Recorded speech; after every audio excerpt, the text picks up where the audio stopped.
Chers téléspectateurs, dans le cadre du Parlons-en, nous retrouvons encore Monseigneur Ignace Bessi, qui est le président de la Conférence des évêques catholiques de Côte d'Ivoire. Monseigneur était récemment à Rome, convoqué par le pape sur un thème très important. On peut dire, Monseigneur, c'est un peu ce qui fait couler plein d'encre aujourd'hui dans notre monde et surtout à l'encontre de l'Église. Il s'agit de l'enfance, de comment sont traités les enfants, notamment au niveau sexuel, ces agressions qui sont faites des mineurs, des agressions sur les mineurs. Alors, vous y étiez. Pourquoi d'abord le Saint-Père a convoqué les évêques à cette rencontre? Oui, je pense que le Saint-Père a convoqué les évêques à cette rencontre. D'abord parce que l'Église est colonne et soutien de la vérité. L'Église n'a pas à jouer à la politique de l'autruche, se fermer les yeux sur une vérité qui existe dans l'Église et dans le monde. Et donc, le Saint-Père étant un homme très positif, a invité les évêques autour de lui pour réfléchir, pour voir les tenants et les aboutissants de cette réalité. Quelle est la vérité sur ce phénomène? Et donc, c'est à la recherche de la vérité que les évêques se sont retrouvés autour du pape à travers un thème qui a été formulé d'une manière judicieuse, à mon avis, sous la forme de la protection du mineur dans l'Église. Il s'agit de voir comment, dans l'Église, nous protégeons le mineur. Et je pense que cette formulation est positive et a permis à la fin au pape de donner l'orientation que toutes nos réflexions ont inspiré, mais que, comme il a dit, son motu proprio, avant même qu'on ne finisse de lui faire toutes les propositions, il a annoncé son motu proprio. Pour dire que parler, d'accord, mais il y a l'esprit aussi qui m'inspire, et j'allais dire, du mouvement de mon cœur, j'ai quelque chose à dire, et il a dit en partie, et je pense que nous attendons le motu proprio dans sa forme définitive, pour entendre le pape nous dire comment, dans l'Église, nous devons protéger le mineur. Alors, comment est-ce que ça s'est déroulé? Il y a eu, chaque évêque disait son expérience, ou comment est-ce que ça s'est passé? Alors, bien sûr, avant qu'on ne parte, il fallait envoyer un certain nombre de pratiques, de ce que vous avez sous la main pour que déjà les documents se préparent. Et puis, sur les lieux, pendant 3 jours, il y avait des conférences sur des sous-thèmes. Donc, on a commencé les travaux le 21. Le 21, il y a eu 3 conférences en plénière, dans la salle du synode, comme on le dit. Et donc, on écoute, on pose des questions, et après, on va en carrefour pour approfondir la conférence. Donc, le premier jour, il y a eu 3 conférences. Le deuxième jour, le 22, il y en a eu 3. Et puis, le samedi, il y en a eu 3 aussi. Mais à part le fait que le samedi, de l'après-midi, c'était plus relax, il n'y a pas eu de retour après le carrefour. Parce qu'après le carrefour, ce que les évêques ont discuté ensemble dans le carrefour, les rapporteurs faisaient la remontée pendant 4 minutes. Les autres écoutaient. Et donc voilà un peu la manière dont les choses ont été travaillées pour que les gens venus de partout, de toutes les parties du monde, puissent ramasser cette réalité telle qu'elle est vécue dans le monde et permettre au pape de dire à l'Église ce qu'elle doit faire comme mission pour la protection des mineurs. Alors, est-ce que je pourrais vous demander, qu'est-ce que vous avez dit de la Côte d'Ivoire là-bas? Alors, j'ai dit que la Côte d'Ivoire est engagée comme Église dans la protection des mineurs, que dans l'Église, les mineurs sont protégés. Et bien sûr, ça n'empêche qu'il y ait des défaillances. Mais nous avons dit un peu ce que nous faisions. Nous avons été quand même surpris, rendus à Rome, que la question remonte déjà à quelques années en arrière. En 2014 déjà, il en était question. Et donc, revenu, nous allons maintenant, à partir de ce que le pape nous a dit, voir comment concrètement nous allons faire un protocole, une sorte de code de bonne conduite pour endiguer ce mal. Est-ce que le pape a dit au moins pourquoi est-ce qu'il a proposé cette rencontre? Est-ce qu'il y avait urgence? Qu'est-ce qui s'est passé? Est-ce que notre monde en souffre aujourd'hui? Oui, alors le pape, il a été très honnête. Hein, il a donné au moins une vingtaine de points de réflexion. Et il a dit clairement qu'il faut que l'Église soit reconnaissante vis-à-vis des médias. Parce que la réalité était là. Mais les médias ont rendu la réalité publique. Pour ceux qui regardent l'Église, parce que l'Église est mêlée à une certaine proportion. Ça, le pape ne l'a pas nié et aucun évêque ne le niera. Mais le pape situe aussi l'ampleur du phénomène dans la société. Et c'est là que je crois que le fait que nous soyons allés à Rome trouve toute son importance, parce que il y a l'Église qui est souvent acculée, mais l'Église doit être sereine devant cette vérité et savoir qu'elle existe en son sein, mais elle doit avoir, comme on a dit, la paille, enlever la poutre qui est là. Enfin, la paille, parce que c'est dans ce cas-là, dans l'Église, c'est la paille. C'est la paille. Proportionnellement, c'est la paille. Mais il ne s'agit pas de proportionnalité. Parce que le pape a bien dit, dans l'Église, même s'il y a un cas, c'est trop grave. C'est grave, oui, c'est ça. Voilà. Donc, il ne s'agit pas de proportionnalité. Mais ça nous a permis de voir que le phénomène était, j'allais dire, répandu dans le monde, dans les familles, en l'occurrence, dans les écoles. Et le pape a fait un tour d'horizon de tout cela. Et je pense que ça nous sera utile, à nous, hommes d'Église, mais aussi à tous ceux qui vivent dans la société, pour qu'ils sachent que le mal qui est fait aux enfants, c'est intolérable et que l'Église est en avant-garde pour lutter contre ce mal. Et je crois que c'est cela qui est intéressant. Monsieur, nous allons revenir tout à l'heure sur vous, mais nous avons sur ce plateau une religieuse qui travaille un peu dans ce sens-là sur la prévention des pressions sur les mineurs, c'est ça? Elle va nous dire un peu ce qu'elle fait et puis comment est-ce qu'elle agit. Et nous allons tout à l'heure revenir à vous, Monseigneur, pour que vous puissiez vraiment donner des éléments qui pourront nous aider et aider nos téléspectateurs à mieux comprendre le rôle de l'Église dans cette action. Alors, ma sœur, qu'est-ce que vous faites essentiellement pour la prévention? Vous êtes dans la prévention.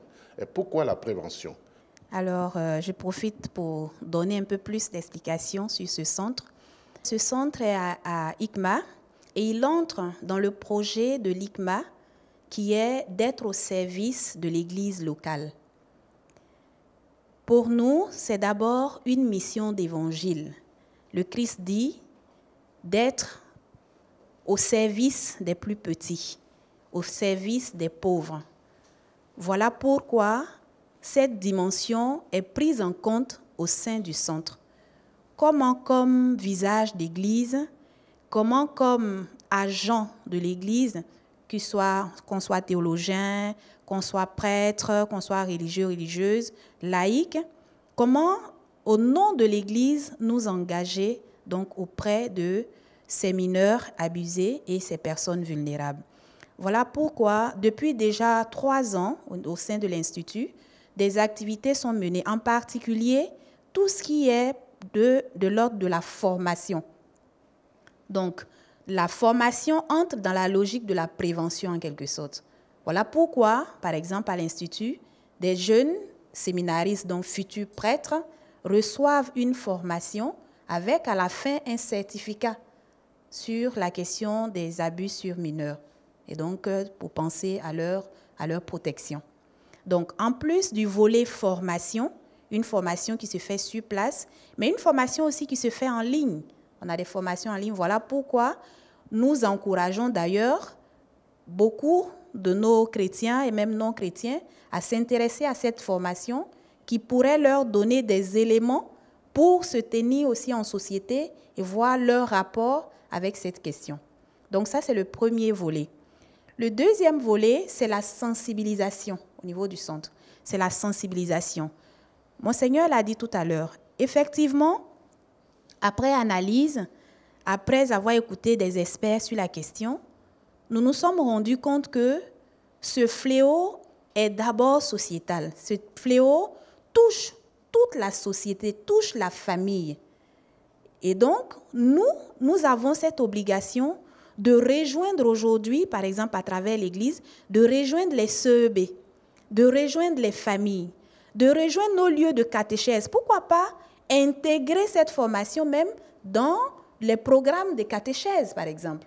Et aussi, sensibiliser donc au niveau paroissial, sensibiliser également au niveau des écoles. On l'a dit, ce sont des cas qui ont lieu souvent dans nos écoles, dans des clubs de sport, qui ont lieu dans des groupes et associations qui s'occupent des enfants. Donc, mener de la sensibilisation dans ces lieux-là. Voici le deuxième axe. Et le troisième, qui pour moi aussi est capital et fondamental, c'est l'écoute et l'accompagnement. L'écoute et l'accompagnement. Ce sont des situations qui, en général, mettent les personnes abusées dans un mutisme. Des jeunes, des enfants ou des personnes d'un certain âge qui ont été abusées à l'enfance ont une certaine incapacité ou une certaine difficulté à en parler. Voilà pourquoi le centre devient un peu un espace qui pourrait être mis à profit pour ces personnes-là, puisque nous aurons des personnes ressources, que ce soit en psychologie, que ce soit en counseling, qui sont là pour écouter ces personnes. Donc, je reprends, voici les 3 dimensions de la mission de ce centre: la formation, la sensibilisation, l'écoute et l'accompagnement. Monseigneur, vous venez d'entendre ce que la sœur vient de dire. Alors, c'est au niveau sociétal, mais vous, en tant que président de la Conférence des évêques catholiques de Côte d'Ivoire, pour nous, pasteurs, qu'est-ce que vous nous proposez, par exemple, dans les séminaires, dans les maisons de formation? Oui, alors effectivement, nous allons travailler sur cette question parce que dans la formation normale d'un séminariste, tout est pris en compte. La formation humaine, pour qu'il soit un homme complet. Vous savez, je ne vais pas rentrer dans les détails, mais il y a des examens qu'on fait pour voir si celui qui veut devenir prêtre, c'est quelqu'un c'est un homme total. Oui. Bon, donc, sur le plan humain, sur le plan psychologique, est-ce qu'il est équilibré, il est complet, etc. Donc, il y a tout cela qui est pris en compte. Ensuite, il est formé pendant, aujourd'hui, c'est pendant 8-9 ans. Après le bac. Après le bac. 9 ans. S'il se laisse former, confronter à la parole de Dieu, qu'il médite cette parole, qu'il prie, quand il est devant le Saint-Sacrement, il est honnête dans une relation sincère avec le Seigneur et pas dans une relation de comédie comme cela peut exister. Hein. Je vais pas... nous avons fait le séminaire, on a eu des promotionnaires, bon, Dieu en a rappelé certains, surtout dans notre cas, on en a perdu beaucoup. Mais on peut être comédien dans sa formation et passer, comme on dit, entre les mailles. Mais ça, qu'est-ce que vous voulez, un professeur de séminaire, il n'a pas toujours ce qu'il faut pour pouvoir détecter que celui qu'il est en train de former là, c'est un comédien ou c'est un gars équilibré, honnête. Mais si on se laisse former, on a ce qu'il faut, la parole de Dieu, pour nous aider à lutter contre le péché. Parce que là, il faut rejoindre le pape qui a situé le mal à sa source. Il a même nommé Satan. Et il a dit, le Christ, il a lutté contre Satan en faisant pénitence, il est allé dans le désert. il a gêné. Et puis, la parole de Dieu l'a aidé à lui dire, allez, arrière Satan. Donc, le pape a ramené la question à sa source. Parce que pendant toute la réflexion autour du pape, on cherchait les causes dans les carrefours. On dit, mais c'est dû à quoi cette affaire-là? Alors, il y en a qui disaient, mais le cléricalisme, le machin. Mais il y a un dans mon carrefour, il y a un qui a dit, mais écoutez, il ne faut pas oublier la parole de Dieu, la conversion. Nous sommes des êtres humains. Le prêtre, comme un chef de famille, un père de famille qui abuse de sa fille, parce que ça existe. Et c'est là que l'Église doit travailler à proposer quelque chose qui va nous aider à aller plus loin. Je pense par exemple les petites filles. Les mamans pensent qu'aujourd'hui c'est de mode. Ma petite fille, elle a 1 an, 2 ans, il faut qu'elle s'habille dans des petites culottes avec des petits machins, et puis elle se promène devant son papa, qui n'est pas un ange ou un esprit. Et il arrive, il y a des cas où des parents ont abusé de leur fille mineure. Mais une petite fille, entre nous soit dit, une petite fille, elle est plus belle qu'une jeune fille plus qu'une vieille fille, une vieille maman. Écoutez, donc, le papa qui voit ça se promener devant lui tout le temps, qu'est-ce que vous voulez qu'après, si d'aventure, le foyer éclate et que la maman n'est plus là, et qu'il est un monoparental qui s'occupe tout seul de son enfant,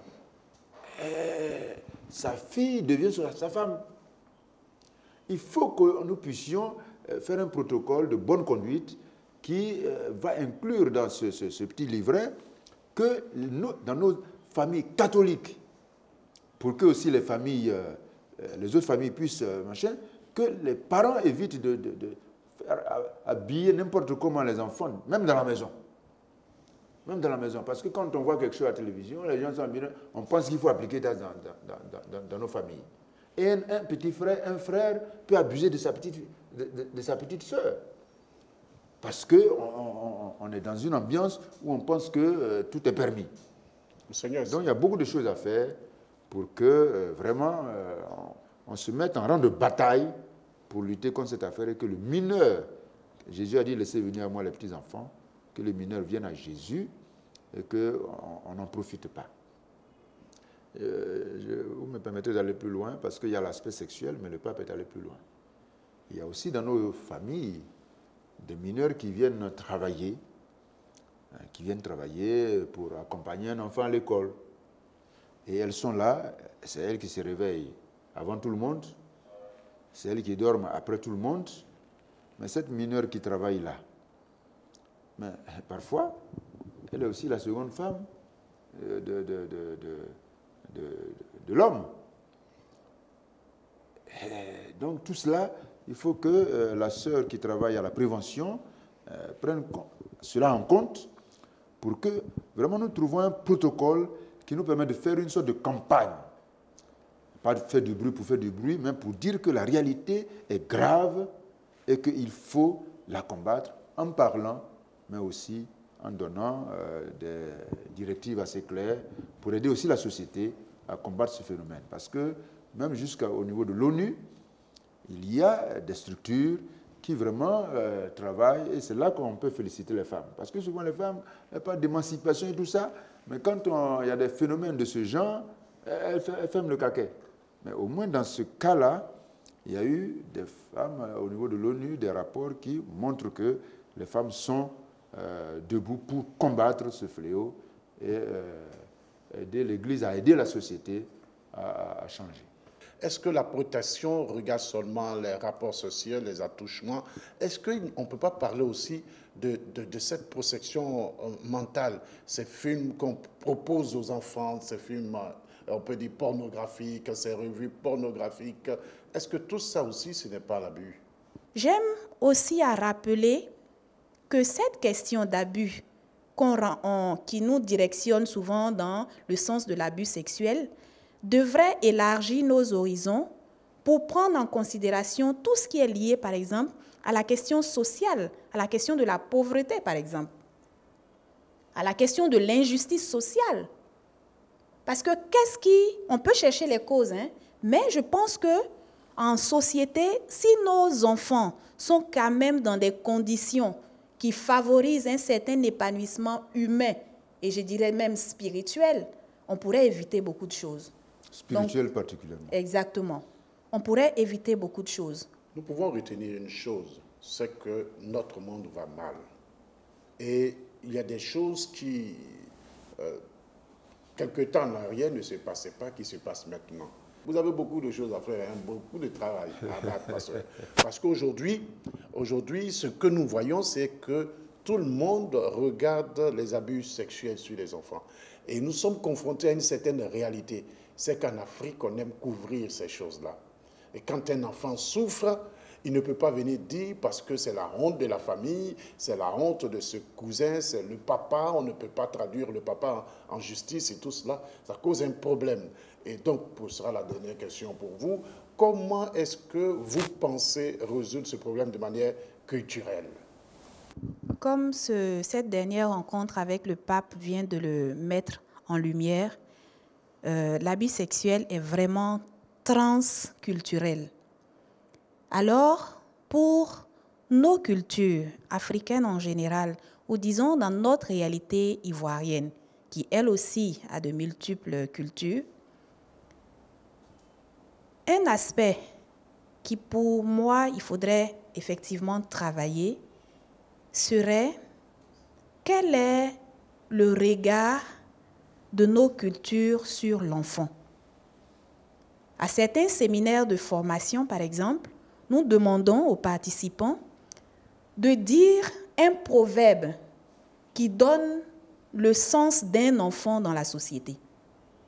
Et à travers ces proverbes, nous pouvons imaginer, nous pouvons en tout cas comprendre quelle est la place qu'occupe l'enfant dans une société.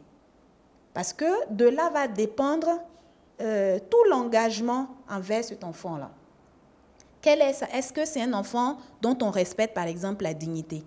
Est-ce que c'est un enfant qui est pensé comme l'avenir de toute la société? Est-ce que c'est un enfant qui est respecté? Est-ce que c'est un enfant dont on prend en considération les paroles? Parce que l'abus, par exemple, qu'est-ce qui se passe? Un enfant vient raconter qu'il a eu un abus. Vous allez voir dans des familles, il sera tout de suite rejeté. Ou en tout cas, on ne prendra pas en compte ses affirmations. Voilà un exemple palpable qui montre que l'enfant n'a toujours pas droit à la parole dans une famille. Donc pour moi, cet aspect culturel doit être travaillé. Évangélisé. Évangélisé, comme dit Monseigneur, évangélisé. Puisque le Christ le dit, laissez venir à moi les enfants. Si nous avons comme fondement biblique, comme nous avons comme fondement dans notre pratique cette parole biblique, par exemple, cela devrait aiguiser notre rapport vis-à-vis de l'enfant. Si le pape a convoqué des évêques pour la protection des enfants mineurs dans l'Église, je pense que c'est aussi quelque chose qui nous intéresse. Quand il dit dans l'Église, ce n'est pas par rapport à l'Église, mais c'est par rapport à la pensée que l'Église a aussi pour les enfants et pour leur protection. Monseigneur, un dernier mot de ce que vous avez entendu et puis nous allons mettre fin à cette partie de notre émission brièvement. Oui, juste pour dire que c'est une marche. La protection du mineur dans l'Église est une marche. C'est une marche positive. Protection, donc c'est des actions à mener.